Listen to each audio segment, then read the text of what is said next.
Did you know that a single handshake deal between two companies in different countries can trigger legal obligations across 3 continents? Welcome to the world of international business law, where borders blur, currencies clash, and the rules change depending on which side of an ocean you're standing on.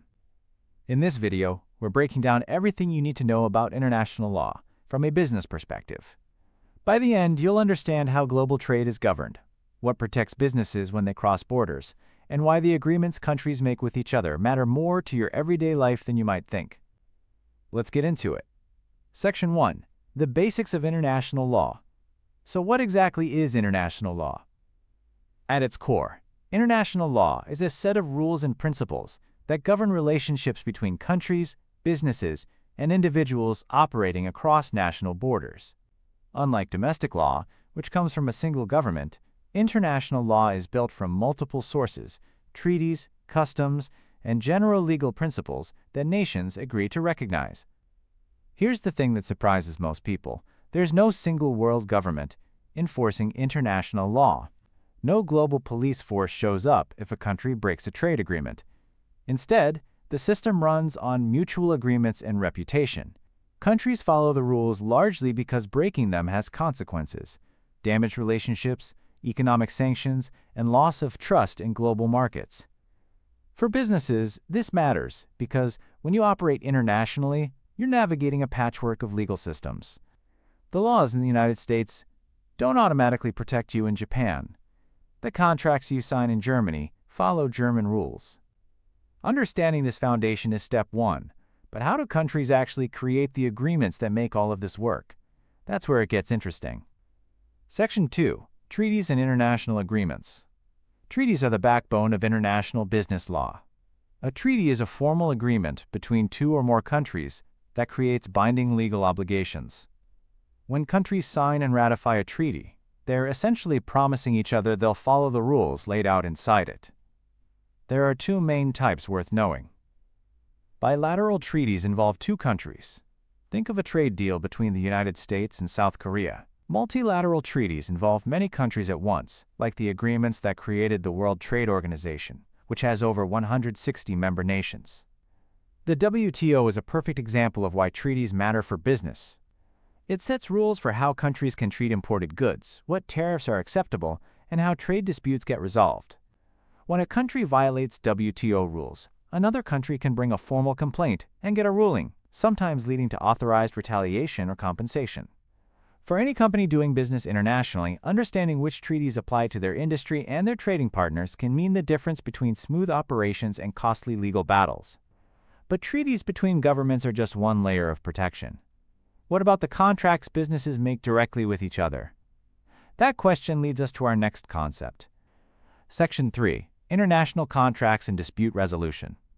When 2 businesses from different countries make a deal, one of the first questions they have to answer is, whose law governs this contract? If an American company sells goods to a Brazilian company and something goes wrong, do they resolve the dispute in American courts? Brazilian courts? Somewhere else entirely?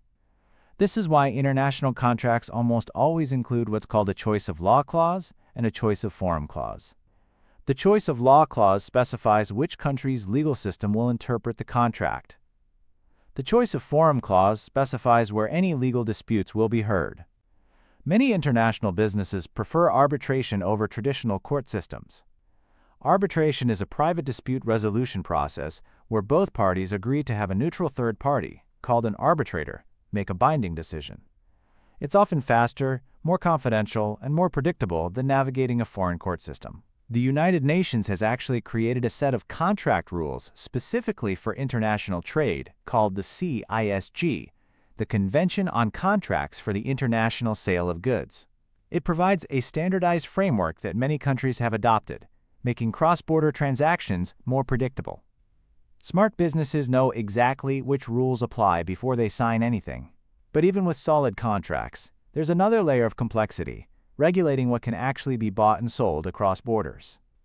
Section 4. Trade regulation and import-export law. Every country has the right to regulate what comes in and goes out of its borders. For businesses, this means dealing with tariffs, quotas, sanctions, and export controls, and getting these wrong can result in massive fines or even criminal charges. Tariffs are taxes placed on imported goods. If the United States puts a 25% tariff on steel from another country, American companies importing that steel pay that extra cost. Quotas limit the quantity of a specific good that can be imported during a set period.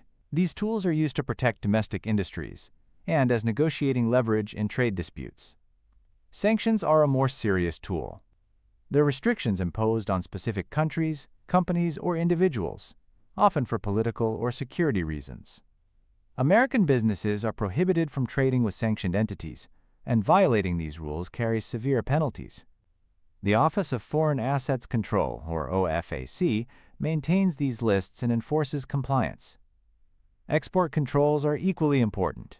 Certain technologies, software, and products require special licenses before they can be sent to foreign buyers, especially anything with potential military applications. Companies in defense, tech, and manufacturing need to be particularly careful here. So regulations tell you what you can trade. But what happens when a foreign government doesn't play fair? That's where our final section comes in. Section 5. Ethical and legal challenges in international business. Operating internationally isn't just a legal challenge, it's an ethical one too. Practices that are perfectly legal in one country might be illegal in another. And the pressure to compete in global markets can push companies into murky territory. Bribery is one of the biggest issues. In some countries, making payments to government officials to secure contracts is common practice. But for American companies, it's a federal crime. The Foreign Corrupt Practices Act, or FCPA, prohibits U.S. businesses and individuals from bribing foreign officials, even if the bribe happens entirely outside the United States. Violations can result in hundreds of millions of dollars in fines.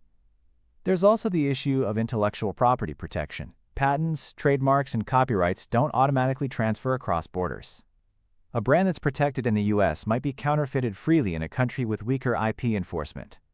Smart companies register their intellectual property in every major market where they operate. Cultural differences in business practices, labor standards, and environmental regulations add even more complexity.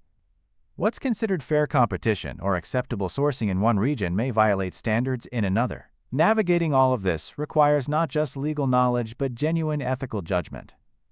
International law is one of those topics that feels distant until suddenly it isn't. The moment your business ships a product overseas, hires a foreign contractor, or signs a deal with an international partner, you're in it. Understanding the foundations, treaties, contracts, trade rules, and ethical standards gives you a real competitive edge. If you found this video helpful, drop a like right now. It genuinely helps this channel reach more students and professionals who need this content. Subscribe so you don't miss the next video. And leave a comment below with one question you have about international business law. I read every single one, and your question might become the next video topic. See you in the next one.